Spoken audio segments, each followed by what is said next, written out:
ASRock called and said, hey, do you want to do a Phantom gaming build? And I said, yes, we do. So this is loaded with ASRock Phantom gaming stuff, and it's also like the best FreeSync PC that I've ever played with in my entire life, because it's got a 9900K and also the 580X, the RX 580X from ASRock, and then you couple that with one of our BenQ FreeSync monitors, and it's just like, feels so good. The motherboard in this is the Phantom Gaming 9, Z390 of course, and on top of that we've got the i9, the 8-core 9900K, and that goes up to 5 gigahertz. That'll turbo up to 5 gigahertz. And that's going to be really, really handy when it comes to gameplay. 8 cores is going to be really handy when it comes to productivity, so it's sort of like the best in both of those areas, but it's also, you know, got a premium price tag. So that's one thing that if you're just building a pure gaming system, you're like, but if you're like, I gotta have the best, it is the best when it comes to gaming overall. All right, let's talk about some of the key features on the motherboard. First off, you guys can see the aesthetic. It's clean and minimal while still having that slight gamer, I guess, edge.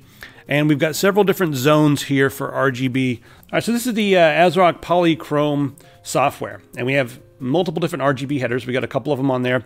And what's interesting is some of these parts, they have their own software to control the RGB, or you can just make it all work together here with Polychrome. It all works just fine. So I've got everything plugged into a couple of these RGB LEDs. And then you have an addressable LED header as well. It's got some addressable LEDs around here. So, and then you have all these different zones here. You know, your PCH, heatsink, IO cover, and your audio. And let's make that red. Oh, we just made it red. And then you can come over and control your components right here. Whatever you have hooked up, it'll synchronize with compatible headsets, keyboards, mice, all kinds of things. And there's lots of different things compatible out there with that. So it's easy to have this one application that'll control all your RGB. Keep your style in line, man. Also, you've got a 2.5 gigabit LAN port on the back, plus 2 additional LAN ports. Now, this is going to be handy, especially for people who are doing productivity. I mean, the weakest link in a lot of this stuff is not going to be your motherboard. It's going to be your router or something else. Now, above and beyond that, there's Wi-Fi on here, and they didn't skimp out on the Wi-Fi. They kind of went crazy with that as well. It's top-of-the-line AC Wi-Fi. Now, you guys over Wi-Fi can get 1733 megabits per second, and that is with the Wave 2 router. So you need to have that. It's a 802.11 AC router. So if you got that, and I mean, there's a lot of other routers that'll let you get up there, but even with the standard AC router, you can expect up to 867 megabits per second, so they say.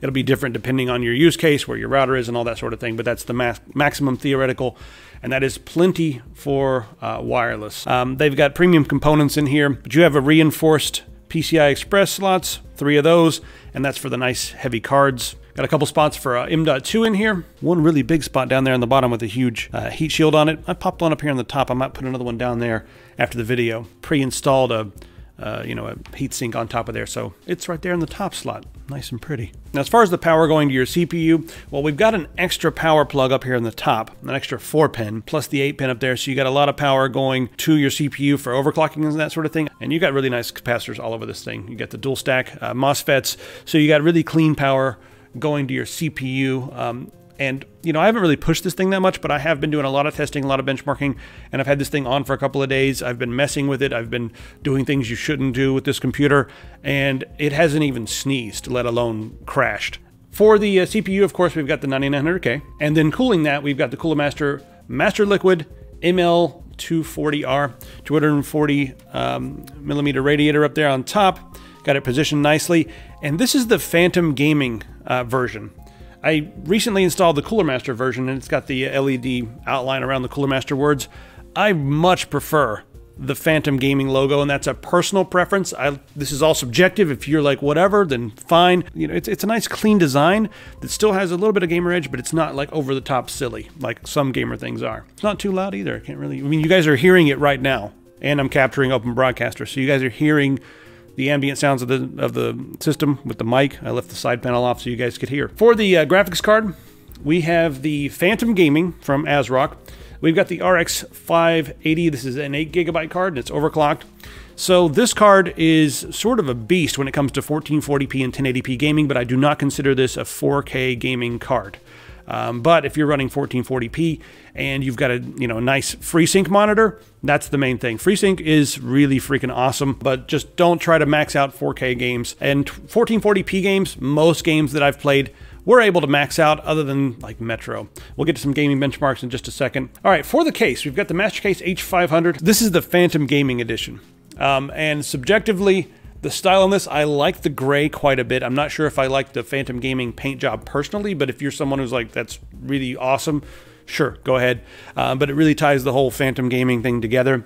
As far as building this case goes, only complaint I have is that the standoffs did not come pre-installed, that's not a big deal. Different motherboards need different standoff. This one only had one pre-installed, and the rest of them were incredibly difficult to install. Had to use a wrench for those, which is kind of like, what am I doing with my life right now? Other than that, the case was amazing to build in, and they have lots of different shrouds. Down here on the bottom, nice big shroud that will, block out all the cables. Over here, I guess you could put a radiator or something like that. Who knows?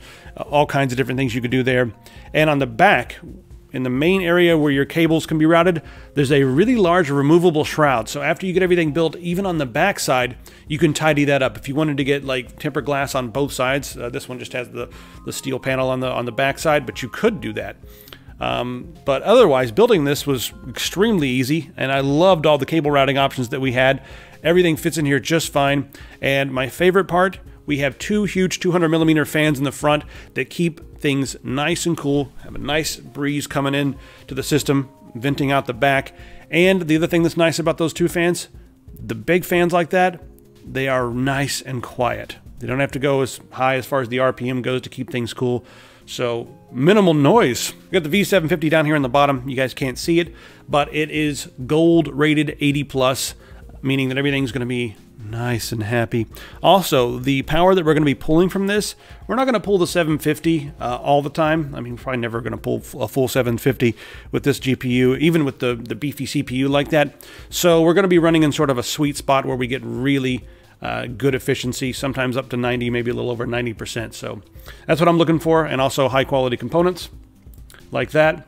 Now, they sent us, of course, the Team Force SSD right here on the bottom. And their style for the Phantom Gaming, I like quite a bit.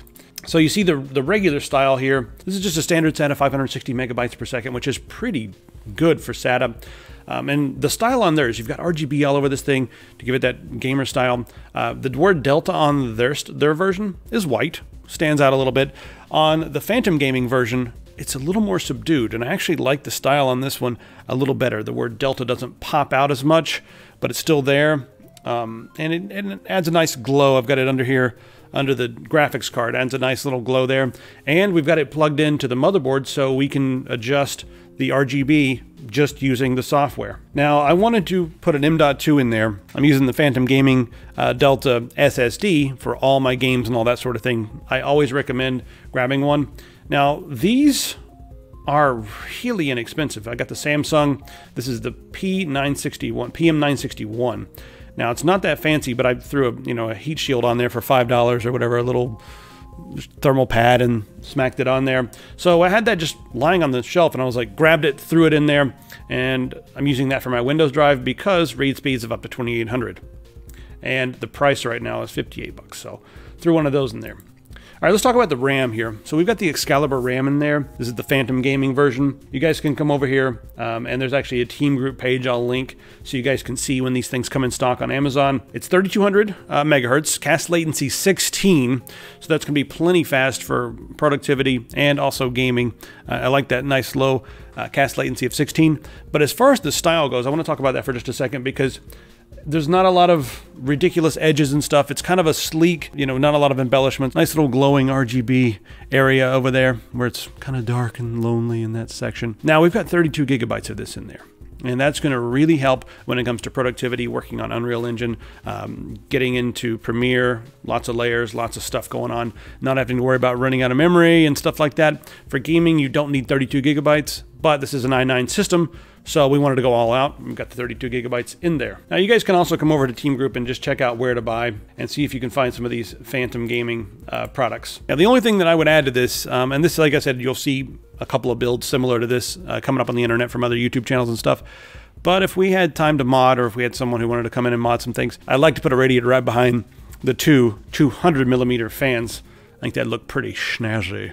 One other thing that I didn't love about this setup is that we have a USB 3.1 header on the motherboard, and we don't have USB 3.1 up there. We got the header there. It always makes me feel funny when there's just a poor, lonely 3.1 header, but I've been seeing that a lot lately with cases. So case manufacturers, all of them, we want 3.1, we want Type-C on the front of our case, all of the cases, please. All right, benchmarks.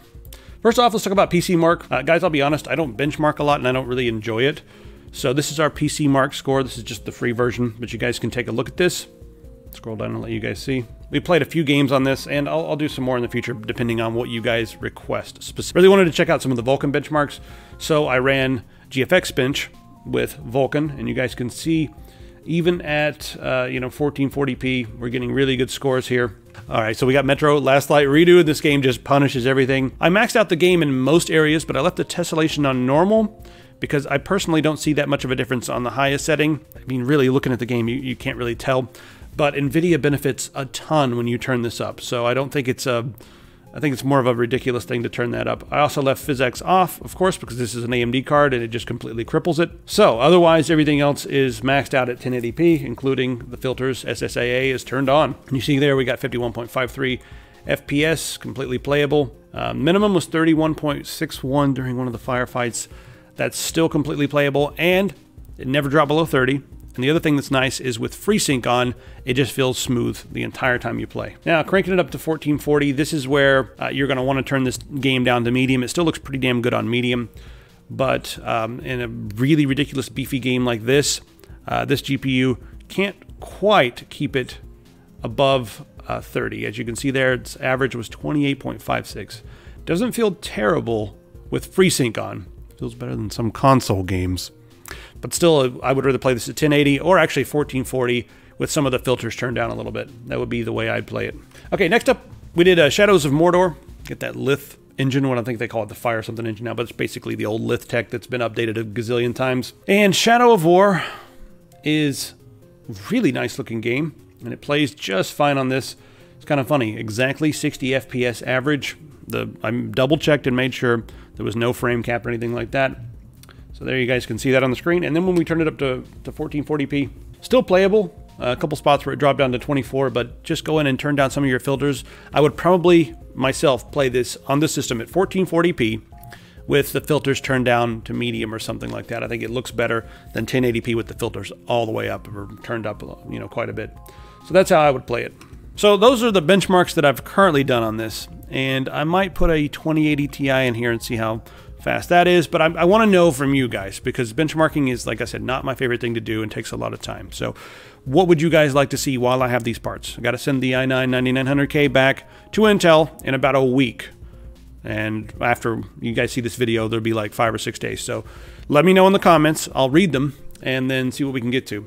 Overall, I like what ASRock is doing here. I like the fact that they're getting together with these other companies and creating sort of a line that has a similar aesthetic and really goes together.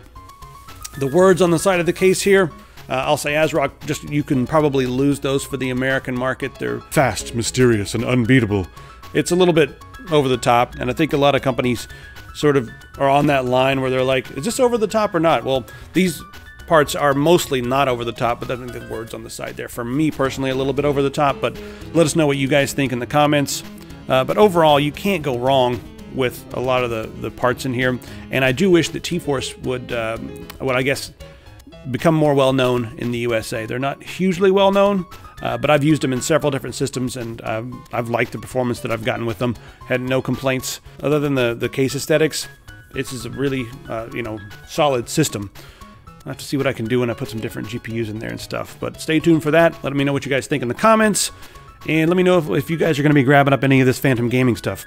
See you guys in the comments. Behind the what am I talking about?